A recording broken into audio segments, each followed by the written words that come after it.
Oi? Este é o segundo capítulo da minha breve história da canção de câmara. Eu sou o professor Ricardo Tuttmann, do Departamento Vocal da Escola de Música da UFRJ.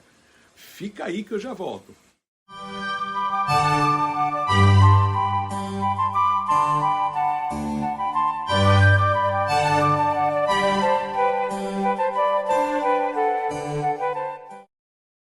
No nosso primeiro vídeo, nós vimos que no século XI, os nobres cavaleiros medievais criaram a canção de câmara, quando se tornaram os primeiros trovadores.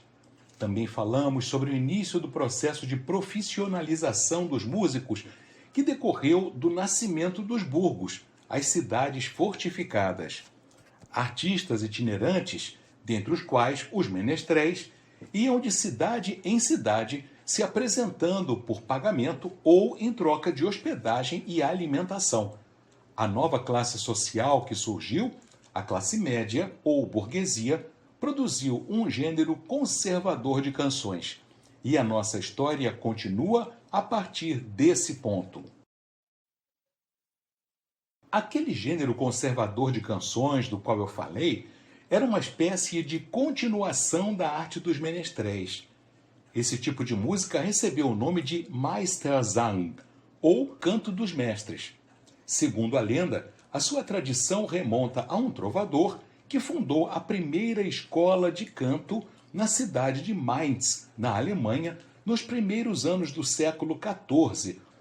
No cenário musical, aqueles cavaleiros medievais que compunham a poesia e a música e apresentavam as suas próprias canções apenas com sua voz e um instrumento, foram substituídos por grupos instrumentais e corais que cultivavam a arte comunitária dos cidadãos e religiosos, que agora, nos burgos, viviam em sociedade.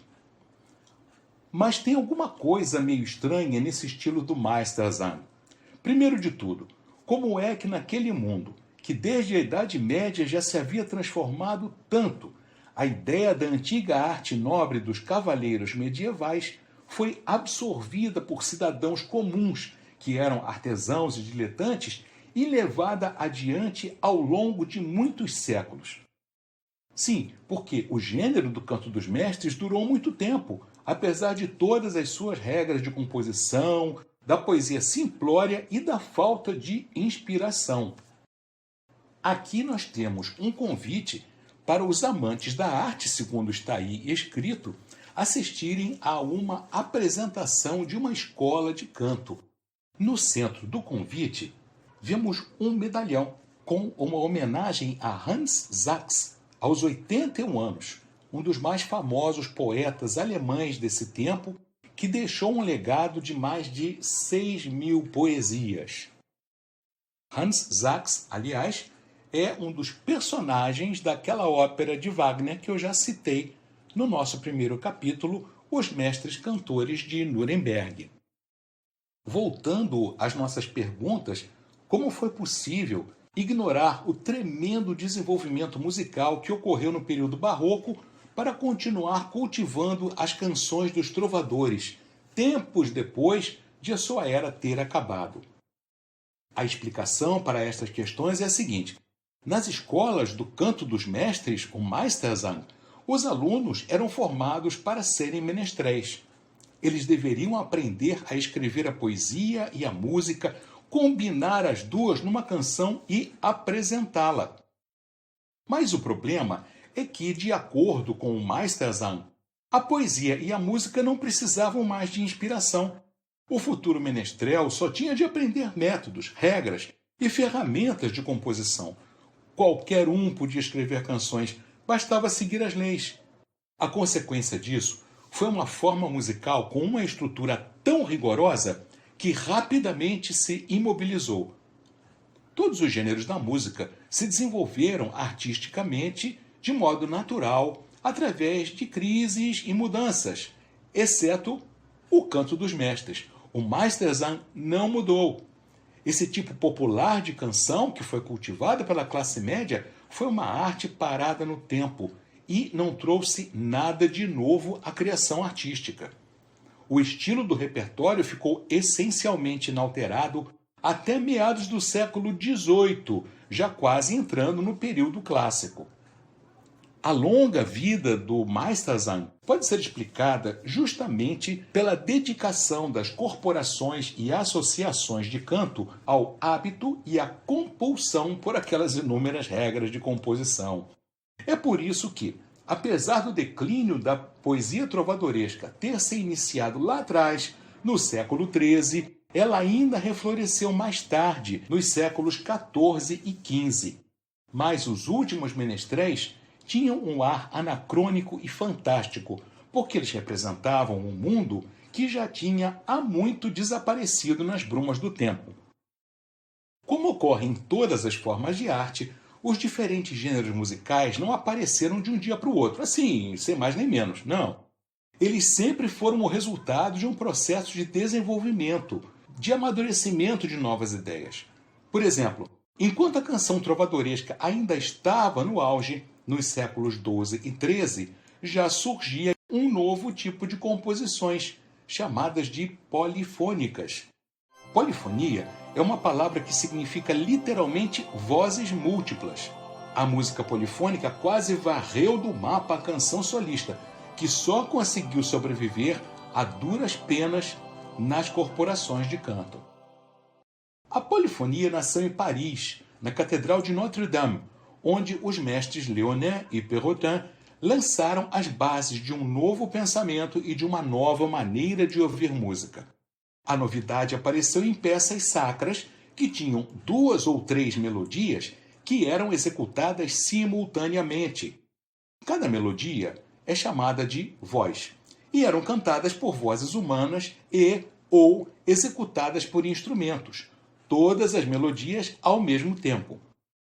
Essa ideia se desenvolveu muito naquela época, tanto nas obras da polifonia primitiva do século XIII, que ficou conhecida como ars antiqua, quanto nas da polifonia do século XIV, denominada ars nova. As novas formas artísticas da polifonia fascinaram os artistas criativos e atraíram todo o poder produtivo daquelas gerações para abrir uma nova dimensão da música, a da harmonia. A harmonia é a parte da música que estuda as várias maneiras de combinar harmoniosamente notas musicais tocadas ao mesmo tempo, para gerar no ouvinte sensações agradáveis. No processo de expansão da polifonia, a canção secular, a não religiosa, para uma só voz solista, como no tempo dos cavaleiros medievais e depois dos menestréis, quase deixou de existir. Ela se transformou numa peça polifônica, onde vários cantores e ou músicos cantavam ou tocavam ao mesmo tempo, cada um a sua própria melodia. Por causa disso, na música polifônica, a figura do solista, que antes era a única que tinha uma melodia, desapareceu. A música que ele cantava foi absorvida dentro da harmonia de uma obra musical maior e mais rica que a canção. Aquela voz que cantava sozinha foi colocada nos coros, no meio de outras vozes e ou de um conjunto de instrumentos de acompanhamento. Como num coro todas as vozes têm a mesma importância, o canto solista perdeu o destaque da sua individualidade. Bem, a França assumiu a ponta do desenvolvimento desse gênero. O primeiro compositor a criar uma forma válida de canção de arte acompanhada por instrumentos, segundo o novo estilo polifônico, foi Guillaume de Machaut, a personalidade cativante da música francesa do século XIV. Como criador de canções, Machaut se mostrou um descendente dos trovadores. As suas composições refletiam, em uma outra época, a cultura dos cavaleiros medievais. Para a música feita em pequenos grupos, para ser executada em sociedade, aquelas canções traziam uma renovação sentimental e saudosa da arte dos trovadores. Esta miniatura do século XIV é uma alegoria que mostra a natureza oferecendo a Machaut 3 de seus filhos, o senso, a retórica e a música. No século seguinte, quem se destacou na escola francesa foi um outro Guillaume, o mestre de canções Guillaume Dufay, que é considerado o fundador da escola de compositores franco-flamenga ou franco-holandesa no século XV. Assim como Guillaume de Machaut, Dufay era internacionalmente conhecido e muito respeitado no seu tempo, e foi um representante do espírito renascentista que já vinha brotando. Dufay criou a fórmula chanson, que utilizava a voz de uma forma mais livre, com sonoridade mais suave. Mas o problema é que as vozes do acompanhamento foram ganhando cada vez mais a aparência de uma melodia. E com isso, as chansons foram perdendo o caráter da canção solista, na qual existe apenas uma melodia que é apresentada pela voz. Quanto mais as composições francesas se combinavam com as holandesas para produzir um estilo uniforme, o estilo franco-flamengo ou franco-holandês, que eu mencionei ainda há pouco, mais decisivamente a chanson se desenvolvia na direção de uma peça coral polifônica. O alto dessa criação foi atingido pela chanson de Josquin des Prez. E a grande época da chanson francesa do século XVI é essencialmente determinada pelo espírito da polifonia coral. Aparecem madrigais solistas, mas as melodias são distribuídas entre o cantor e os instrumentos acompanhadores, em geral, violas da gamba ou alaúdes.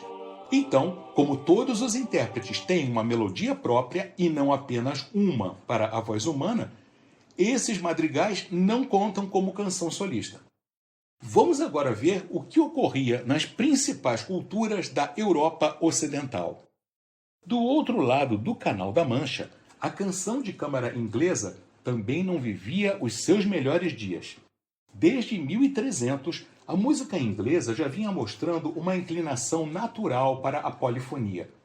Nos séculos seguintes, XIV e XV, o caminho da canção de câmara na Inglaterra esteve intimamente ligado ao da canção francesa através do importante compositor John Dunstable, ou Dunstable. Ele era contemporâneo do Dufay e teve uma grande importância na geração do francês, mas também em outros compositores europeus que vieram depois. A música inglesa dessa época se caracterizava por uma abundância natural de melodias que vinham da música popular, mas havia também a inclinação para a polifonia, e essa tendência impediu o desenvolvimento da canção de câmara solista nas Ilhas Britânicas. Na Espanha do século XVI, a canção para alaúde foi o modelo que originou a romanza e o villancico, mas as composições espanholas foram escritas como música puramente nacional e não tiveram nenhum impacto fora da Espanha. Na Holanda, a canção monofônica, ou seja, de uma só voz, e folclórica, não desapareceu completamente. A canção secular, a não sacra, também se difundiu como uma canção de natureza e amor, como uma narrativa de muitos enredos. Mas o problema eram as melodias simples e lacônicas e os conteúdos que eram, em sua maioria, tristes. E, em consequência, pode-se também afirmar que, na Holanda, não houve chance para a canção de câmara solista. Na Itália, floresceu uma enorme produção de música vocal, mas somente algumas peças do século XIV podem ser classificadas como canção para a voz solista. Quem domina este século é Francesco Landini, um poeta-músico, como o francês Guillaume de Machaut, que, assim como os cavaleiros medievais, escrevia o texto e a música das suas canções. Landini foi o mestre de uma música social alegre e realista que superou o modelo francês com melodias melhores e harmonia mais natural. A polifonia é arte em sociedade, é música festiva para a nobreza e para o povo. Nesse gênero polifônico, até se encontram madrigais solistas, mas eles não são considerados canções solistas porque em todos eles, além do cantor, cada instrumentista também tem uma melodia própria. Os instrumentos utilizados, em geral, eram violas da gamba ou alaúdes.